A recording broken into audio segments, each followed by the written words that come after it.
فجلس النبي عند القبر وبيده عود ينكت الأرض ودمعت عيناه، وقال لمن حوله، قال: أي إخواني، لمثل هذا فأعدوا، لمثل هذا فأعدوا، ومن ورائهم برزخ، ومن ورائهم برزخ إلى يوم يبعثون. كم منا من يمر على المقابر فيسأل نفسه سؤالا: ماذا سيكون ذلك اليوم الذي تدخل فيه إلى هذه الحفرة؟ كيف ستؤسس بيتك؟ يتبع الرجل في جنازته أهله وماله وعمله، فيرجع اثنان، الأهل والمال يرجعان ويبقيان في هذه الدنيا، ويدخل معه في القبر عمله، إن كان صالحا فهو صالح، وإن كان فاسدا فهو فاسد. الآن يدخل إلى القبر وروحه في السماء، إن كان صالحا فقد أدخلت، فتحت له أبواب السماء، وإن كان فاجرا، إن كان عاصيا، فإن روحه قبل أن يدفن لا تفتح له أبواب السماء، لا تفتح لهم أبواب السماء، ولا يدخلون الجنة حتى يلج الجمل في سم الخياط. يدخل إلى حفرته ويحثى عليه التراب، ثم تنزل إليه الروح فيسمع قرع النعال.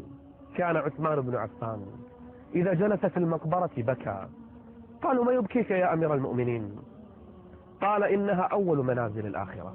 هذا القبر أول منزله، فإن خفف على العبد كان ما بعده أخف، وإن شدد على العبد كان ما بعده أشد.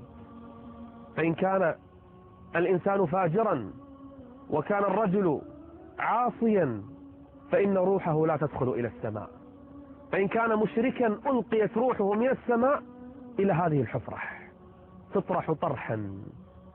ومن يشرك بالله فكأنما خر من السماء.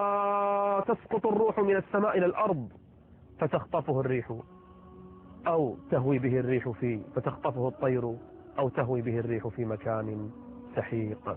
وأدخل هذا الجسد بيته الحقيقي، بيت الظلمة والدود.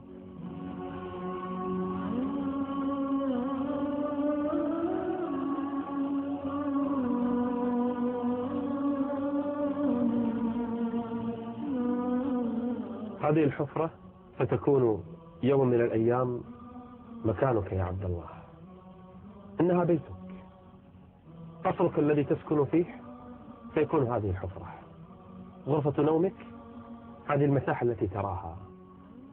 أتريد أن ترى فراشك؟ هذا هو فراشك يا عبد الله. تريد أن ترى لحافك وغطاءك؟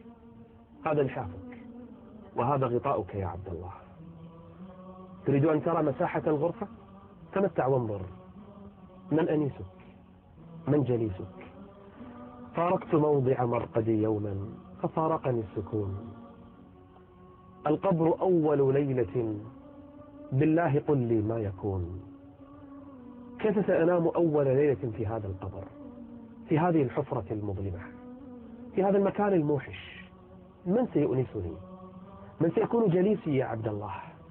إن كان عملك صالحا سيأتيك جليس صالح في مثل هذا المكان يؤنسك، يجالسك، وجه حسن يجيء بالخير، عمرتك، حجك، قراءتك للقرآن، صلاتك، صدقتك، برك للوالدين يؤنسك هنا في هذه الحفرة.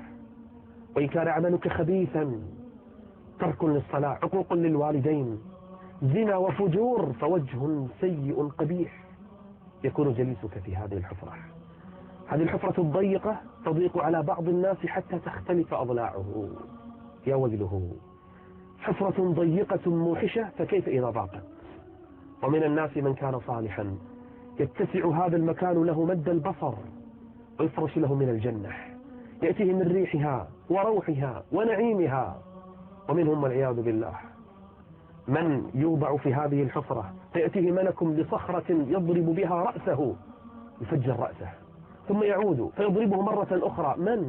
من نام عن الصلاة، ومن أكل الربا جلس في هذه الحفرة في نهر من دم يرمى الحجر في فمه والعياذ بالله. منهم من يكون له القبر حفرة من النار لأنه كان يأتي الزنا وأجلكم الله. هذا القبر إما روضة من رياض الجنة وإما حفرة من حفر النيران، ومن ورائهم برزخ إلى يوم يبعثون. هذا بيتك يا عبد الله، ماذا فعلت من أجله؟ ماذا صنعت لهذه الأيام؟ هل من الآن الواحد منا استعد يؤسس هذه الغرفة بالعمل الصالح، بالدعاء، بالصدقات، بالذكر، أم أنه والعياذ بالله ضيع أيامه ولياليه؟ فكر يا عبد الله، مصيرنا هنا في هذه الحفرة المظلمة، في هذه الحفرة الضيقة. البرزخ لا بد منه، إما نعيم وإما جحيم. احرص من الآن أن تستعد. والله لو أجلست في غرفة أو صندوق مظلم دقائق ما تتحمل، كيف بحفرة مثل هذه؟ دقائق يسمع قرع النعال تأتي الديدان تهجم عليه. والله لو رأيت الميت بعد 3 أيام لا تتحمل ولا تطيق رؤية منظره.